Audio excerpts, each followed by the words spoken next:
এখন শুনবেন সংবাদ শিরোনাম। প্রচলিত পদ্ধতির সংস্কার চাইলেও গণভোট সম্পর্কে জানে না বেশিরভাগ মানুষ। বিশ্লেষকরা বলছেন পরিষ্কার ধারণা তৈরির দায়িত্ব সরকার ও রাজনৈতিক দলের। সাগরে মাছ ধরতে গিয়ে ভারতে আটক 29 জেলের বাড়ি মহেশখালী। উদ্বিগ্ন পরিবারের দিন কাটছে অনাহারে অর্থাহারে। দ্রুত ফিরিয়ে আনার আশ্বাস প্রশাসনের।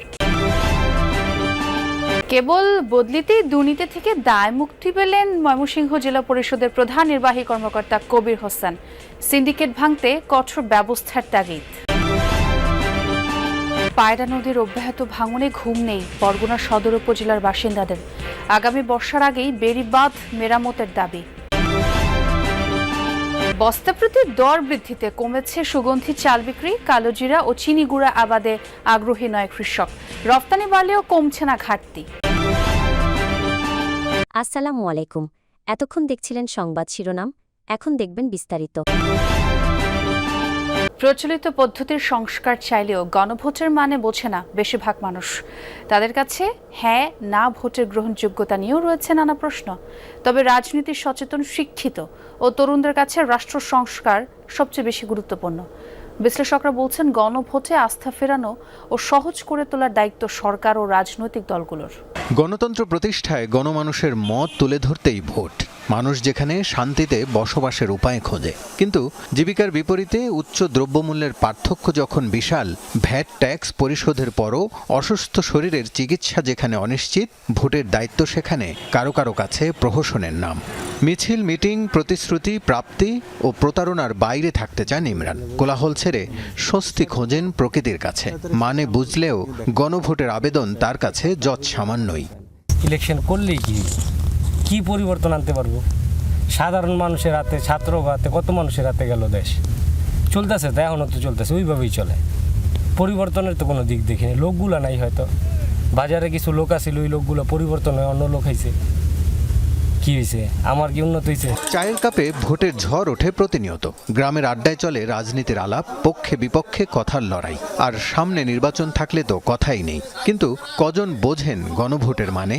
গণভোটে 4টি প্রশ্ন রাখা হবে: তত্ত্বাবধায়ক সরকার গঠন, উচ্চকক্ষে পিআর, বিরোধী দল থেকে ডেপুটি স্পিকার ও জুলাই সনদে ঐকমত্যের সুপারিশ বাস্তবায়নের পক্ষে বিপক্ষে হ্যাঁ না ভোট দিবে জনগণ। সে আলোকে বাস্তবায়িত হবে বহুল প্রত্যাশিত রাষ্ট্র সংস্কার।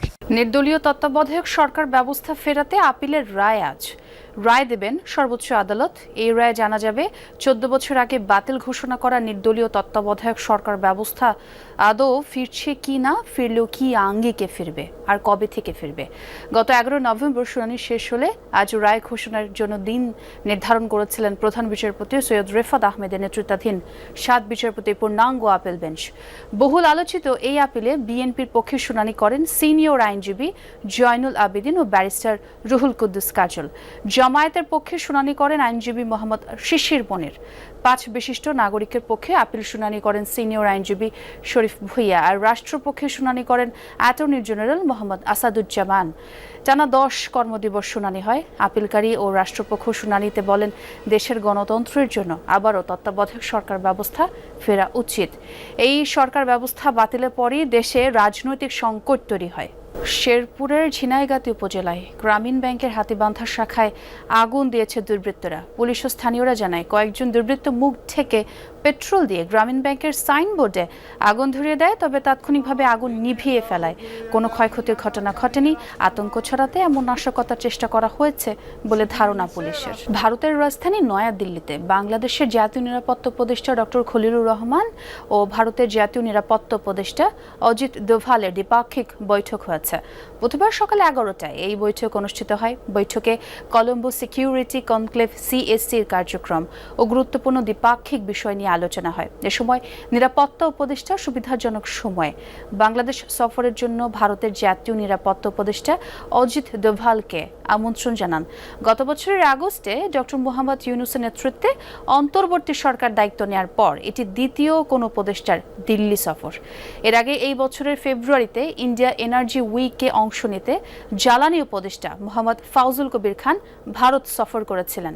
সাগরে মাছ ধরতে গিয়ে ভারতে আটক 29 মাছি মাল্লার সবার বাড়ি কক্সবাজারের মহেশখালী। বেশিরভাগই পরিবারের একমাত্র উপার্জনক্ষম ব্যক্তি। তাদের নিয়ে উদ্বেগ উৎকণ্ঠায় স্বজনরা দিন কাটছে অনাহারে অর্ধাহারে। মন্ত্রণালয়ের সাথে সমন্বয়ের মাধ্যমে তাদের দ্রুতই ফিরিয়ে আনার আশ্বাস দিয়েছে জেলা প্রশাসন। মাছ ধরতে গিয়ে ভারতে আটক ২৯ জেলে মাঝি মাল্লার সবার বাড়ি কক্সবাজারের মহেশখালী। এরই একজন জসিমউদ্দিন, তার ৬ সন্তান, পরিবারের একমাত্র উপার্জনক্ষম ব্যক্তি।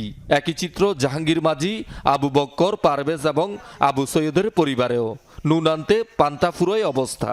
একটি জেলার প্রধান নির্বাহী কর্মকর্তার দায়িত্বে থেকে কত রকমের দুর্নীতি, অনিয়ম করা সম্ভব? প্রায় সব ধরনের অভিযোগই আছে ময়মনসিংহের কবির হোসেন সর্দারের বিরুদ্ধে। সাজা হিসেবে বদলি হয়েছেন নেত্রকোনায়। এরকম সাজা বা নিজেকে দায় মুক্ত করার ঘটনা তার ক্ষেত্রে আগেও ঘটেছে। বারবার দুর্নীতি অনিয়মের অভিযোগের মুখে নিজেকে নতুন করে হাজির করেছেন, বদলি বা দায়িত্ব বদল করে। বিশ্লেষকের মতে শুধু বদলি নয়, দরকার আইনের কঠোর প্রয়োগ। পেছনে কাজ করা অপ্রতিরোধ্য সিন্ডিকেট ভাঙতে হবে সবার আগে। প্রকৃতিতে শীতের আগমনী বার্তা। প্রতি শীতে অসহায়দের কম্বল দেয় সরকার। গেলবার ময়মনসিংহ জেলা পরিষদও ১২,০০০ কম্বল বিতরণ করে। তথ্য অধিকার আইনে পাওয়া নথিগুলো ঘেঁটে দেখতে চাই বাস্তব চিত্র। মোট ২৪টি মাদ্রাসায় দেয়া হয়েছে কম্বল। তারই একটি গৌরীপুরের হাসানপুর উত্তরপাড়া হাফিজিয়া মাদ্রাসা, যারা পেয়েছেন ৫০০ কম্বল। মুহতামিম হুমায়ুন কবিরও প্রথমে সেটাই দাবি করলেন, পরে বেরিয়ে আসলো সঠিক সংখ্যা। দেশে সুগন্ধি চালের দাম নিয়ে অনেক বিভ্রান্তি। একে তো গত কয়েক মাসে বস্তাপ্রতি দর বেড়ে গেছে, তার উপর খোলা ও প্যাকেট চালের দামে বিস্তর ফারাক। আগের চেয়ে কমে গেছে বেচা কেনাও। পাইকাররা জানালেন, ভালো দাম না পাওয়ায় কালো জিরা আর চিনি গুঁড়া চাল আবাদে আগ্রহ কম। সুগন্ধি চালের রফতানি নিয়েও খুশি নয় কোনো পক্ষ। ঢাকাকে ইদানিং বিরিয়ানির রাজধানী বললে ভুল হবে না। অলিগলিতে চোখে পড়ে একাধিক দোকান। সকালে এসব দোকানে হারিয়ে আসতেই সুগন্ধে মাতোয়ারা হয় চারপাশ। দুপুর থেকে কাচ্চি, চিকেন বিরিয়ানি আর তেহারি কিনতে ভিড় বাড়ে রসনা বিলাসীদের। কিন্তু ইদানিং সেই আগ্রহে যেন ভাটা পড়েছে, কারণ এসব দোকানে খাবারের দাম হঠাৎ বেড়ে গেছে। চাউলের দাম অনেক বেড়ে গেছে, যার জন্য আমরা তো কাস্টমারের কাছে বাড়াইতে পারি না। আমাদের ব্যবসার অবস্থা বেশি একটা ভালো না। বিপত্তি আরও আছে। খোলা আর প্যাকেট চালের দরে বিশাল ফারাক। প্রথমটা কম বেশি ১২০ টাকা দরে মিললেও মোরকের চালের কেজি ব্র্যান্ড ভেদে গিয়ে দাঁড়াচ্ছে প্রায় ১৫০ টাকায়, যা বিক্রি হয় মূলত ১, ২ বা ৫ কেজির প্যাকেটে। অভিযোগ আছে, বাজার থেকে সাধারণ পোলাও চাল কিনে নিজেরাই প্যাকেটজাত করে কর্পোরেট বেনিয়ারা। কিন্তু এই অভিযোগ কি সঠিক? পায়রা নদীর অব্যাহত ভাঙনে দিশেহারা উপকূলীয় বরগুনা নদী পাড়ের বাসিন্দারা। এর মধ্যে বিভিন্ন স্থান থেকে বিলীন হয়েছে বেড়ি বাঁধ। ঝুঁকিপূর্ণ আরও ৮ থেকে ১০টি পয়েন্ট। নদী ভাঙন রোধে সরকার দ্রুত পদক্ষেপ না নিলে সর্বস্ব হারানোর আশঙ্কা বাসিন্দাদের। অগ্রাণের পায়রা নদী এখন অনেকটাই শান্ত। বর্ষার থই থই পানি কমে এসেছে। আগ্রাসী ঢেউ আর আছড়ে পড়ছে না পারে। ভাঙনও থেমে গেছে, তবে পাড়ের বাসিন্দাদের আতঙ্ক কাটেনি। বঙ্গোপসাগরের মোহনা সংলগ্ন বরগুনা সদর উপজেলার ছোট বালিয়াতলী গ্রামের ষাটোর্ধ্ব নুরুল ইসলাম হাওলাদার চোখের সামনে দেখেছেন কয়েক দফা ভাঙন। নদীতে তলিয়ে গেছে বসতভিটা, কৃষিজমি। গরু বাছুর, মাছের ঘের হারিয়ে বেড়িবাঁধের পাশে এক ঝুপড়িতে ঠাঁই নিয়েছেন বাবুল রুনু দম্পতি। সন্তানদের নিয়ে ভাঙন আতঙ্কে কোনো রকমে কাটে রাত।